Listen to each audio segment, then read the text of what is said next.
Hi everyone, in this video we will talk about how the simulation mode in Akitech ALP works. We will be helped by the familiar Blink block from the component library. We haven't discussed its operation yet, so we will go over it briefly. While this block's input is on, rectangular pulses are formed at the output. You set their duration and the pause between them in the Blink block settings.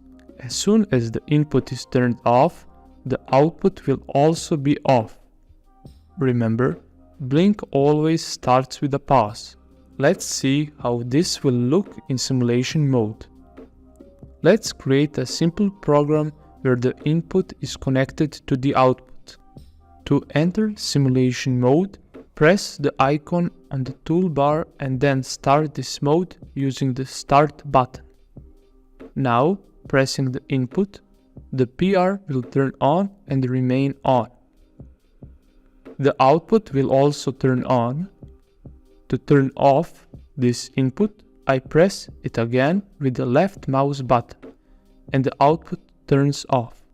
Next to each element is an icon showing its current state. You may have noticed that when the input was turned on, the background of this state changed to red. This is controlled by the simulation mode setting found in the Properties panel. This is the background change parameter. Mine is turned on, meaning set to yes. By default, it is turned off. So, if you want to use this feature, don't forget to turn it on.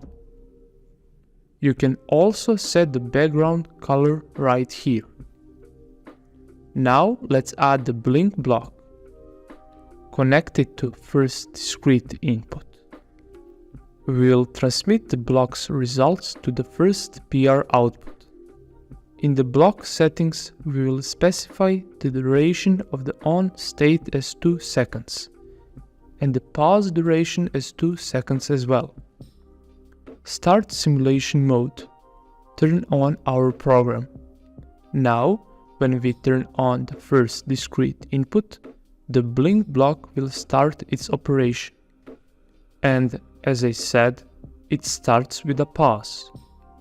After 2 seconds, the first impulses will appear. And then they will continue indefinitely until we turn off the first input. When working with timers for their debugging, it's convenient to use simulation mode parameters called refresh time and cycle time. Refresh time is how often the algorithm is executed within simulation mode, and cycle time is how much internal virtual time passes during one operation. As you can see, under the Blink block, the current state of the pulse and pause is shown, and these values change every 100 milliseconds. And the cycle time is responsible for this. They change from our real-time perspective every 100 milliseconds. Refresh time is responsible for this. Let's try to change the cycle time, for example, to 200 milliseconds.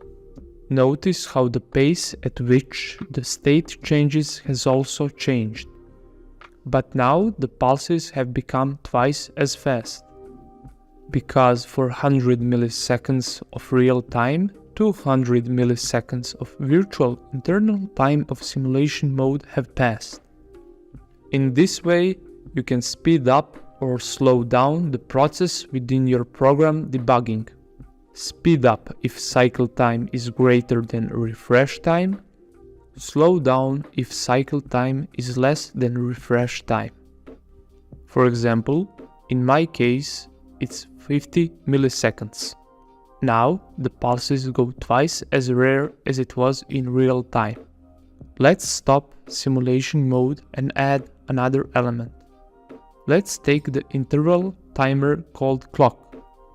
Connect it to the second PR output. Interval timers help us turn something on or off depending on the current state of real-time clocks. In its properties, we will set the date and time of turning on.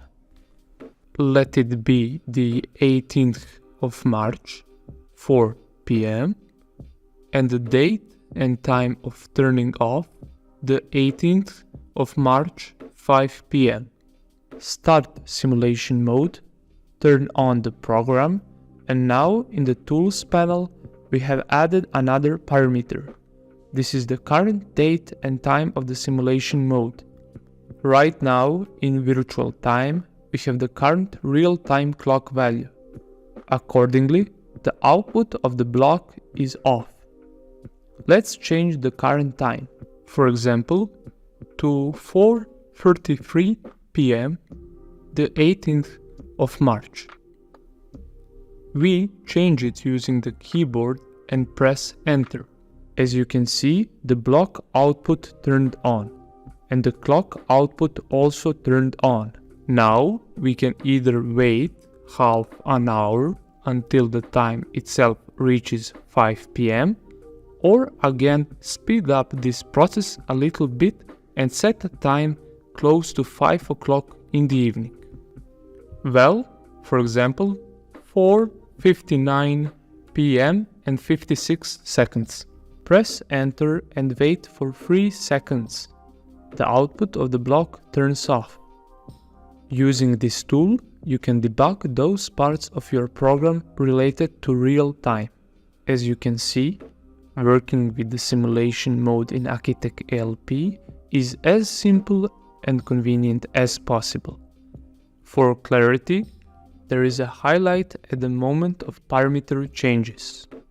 You can control the internal time of the simulation mode and also debug elements related to real-time clocks. And that's all for now.